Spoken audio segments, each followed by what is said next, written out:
बिस्मिल्लाहिर्रहमानिर्रहीम अस्सलाम वालेकुम डियर स्टूडेंट्स। आज तो सबसे पहले मैं आपको ये कहूँगा कि आपने चैनल को अगर अभी तक सब्सक्राइब नहीं किया हुआ ना तो सब्सक्राइब करें, क्योंकि मैं बहुत सारा वर्क कर रहा हूँ आप लोगों के लिए और आप अभी तक चैनल को सब्सक्राइब नहीं कर रहे, यानी कि आप हमारी टीम का हिस्सा नहीं है। तो आज आपने फ़ज़ल एकेडमी यूट्यूब चैनल को सब्सक्राइब करना है और फ़ज़ल एकेडमी का हिस्सा भी बनना है। तो जी आज की वीडियो में हमारे पास जो टॉपिक है वो 11.5.2 है और इसका नाम है जी लाउडनेस। और क्वेश्चन क्या बना है जी इस टॉपिक में से कि what is loudness of sound, on what factors does it depend. ये आपका लॉन्ग क्वेश्चन भी है एक्सरसाइज में, आप इसको भी देख सकते हैं। तो आज की इस वीडियो में हम सीखेंगे जी कि लाउडनेस क्या होती है और ये किस किस चीज़ पे डिपेंड करती है। तो लाउडनेस मीन, देखें मैं आपको पहले एक जस्ट कंसेप्ट दे देता हूँ कि अगर आपको दो आवाज़ें, आपको पता चल जाता है कि ये ऊंची आवाज़ है और ये थोड़ी सी धीमी आवाज़ है, अगर आप दोनों में फ़र्क पता चल जाता है आपको, तो इट्स मीन यही लाउडनेस है। Loudness is the characteristics of sound wave by which we can differentiate. हम फ़र्क कर सकते हैं between loud and faint sound. Loud mean ऊंची आवाज़ और फेंट साउंड मीन धीमी आवाज़, यानी कि आप ऊंची और धीमी आवाज़ में फ़र्क कर सकते हैं और इसी को ही लाउडनेस बोला जाता है। आपको पता चल जाता है कि ये आवाज़ ऊंची है और ये थोड़ी सी कम है, तो इंडिकेट्स मीन आपको लाउडनेस के बारे में आइडिया है।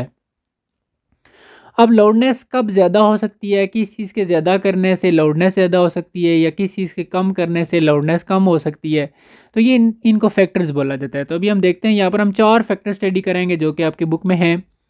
सबसे पहले जो है जी उसका नाम है vibrational amplitude of source of sound.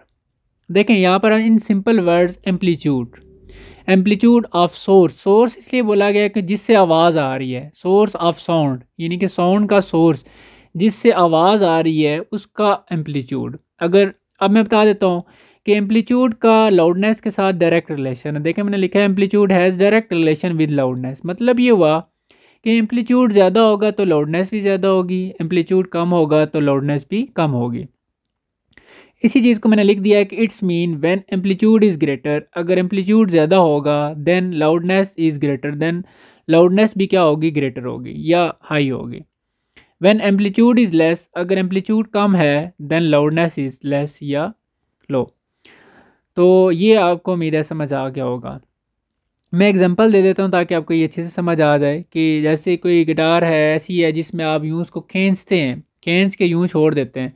लेकिन जब आप थोड़ा सा खींच के छोड़ेंगे और एक दफ़ा आप सही ज़्यादा खींच के छोड़ेंगे तो आवाज़ किससे आएगी, ज़्यादा वाले से, क्योंकि उसमें एम्पलीट्यूड ज़्यादा है। ठीक है, इस लिहाज से भी आप कह सकते हैं। दूसरा आप यूँ भी कह सकते हैं जब आप ज़ोर से मारेंगे किसी चीज़ के ऊपर तो उसका जो वो एरिया है वो ज़्यादा, यानी कि उसका एम्पलीट्यूड होगा। तो ज़्यादा जब होगा तो आवाज़ ज़्यादा आएगी, जब कम होगा तो आवाज़ कम आएगी।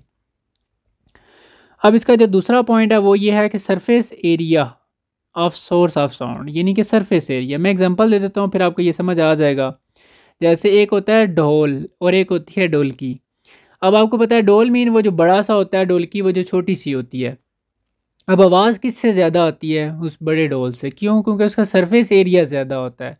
और जो छोटी सी ढोलकी होती है उससे आवाज़ कम क्यों आती है? क्योंकि उसका सरफेस एरिया कम होता है। इट्स मीन जब सरफेस एरिया ज़्यादा होगा लाउडनेस ज़्यादा होगी, सरफेस एरिया कम होगा तो लाउडनेस भी कम होगी। तो यहाँ से ये क्लियर हुआ कि surface area has direct relation with loudness. Surface area का लाउडनेस के साथ डायरेक्ट रिलेशन है। It's mean when surface area is greater, जब सरफेस एरिया ज़्यादा होगा then loudness is greater, loudness भी ज़्यादा होगी। And when surface area is less, जब सरफेस एरिया कम होगा देन लाउडनेस इज़ लेस या लो। उम्मीद है जी कि यह भी आपको समझ आ गया होगा। तीसरा जो फैक्टर है वो डिस्टेंस है। देखें जब लेट्स सपोज मैं बोल रहा हूँ, अगर आप करीब बैठे हुए तो आपको आवाज़ ज़्यादा सुनाई देगी। ठीक है, लेकिन जब आप दूर चले जाएंगे तो आपको आवाज़ कम सुनाई देगी। ठीक है, यानी कि आप करीब हैं, डिस्टेंस मेरा और आपका कम है, डिस्टेंस कम लाउडनेस ज़्यादा। तो अगर आपका और मेरे दरमियान डिस्टेंस ज़्यादा हो जाता है तो लाउडनेस कम हो जाएगी। देखें एक चीज़ कम हो रही है और एक ज़्यादा हो रही है, तो इसका इट्स मीन यहाँ पर जो रिलेशन है वो इन्वर्स है। Distance has inverse relation with loudness. कैसे? It's mean when distance is greater, जब डिस्टेंस ज़्यादा है यानी कि आप मेरे दूर बैठे हुए हैं, देन लाउडनेस इज़ लेस। ज़री सी बात है, अगर आप दूर हैं तो फिर आपको आवाज़ कम सुनाई देगी। And when distance is less, distance less होने का मतलब यह है कि आप करीब बैठे हुए हैं तो फिर क्या होगा कि लाउडनेस इज़ ग्रेटर, तो फिर आपको आवाज़ ज़्यादा सुनाई देगी।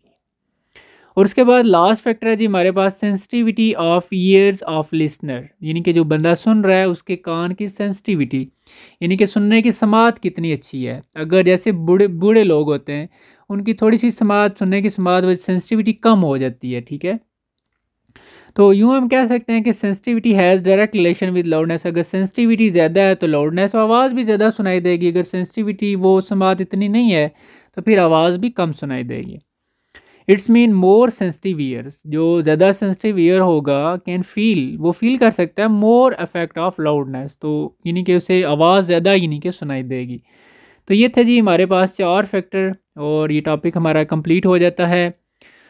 वीडियो को लाजमी लाइक कीजिएगा जी और फ़ाज़िल एकेडमी यूट्यूब चैनल को सब्सक्राइब कीजिएगा। अपना बहुत सारा ख्याल रखिएगा। अल्लाह हाफ़िज़।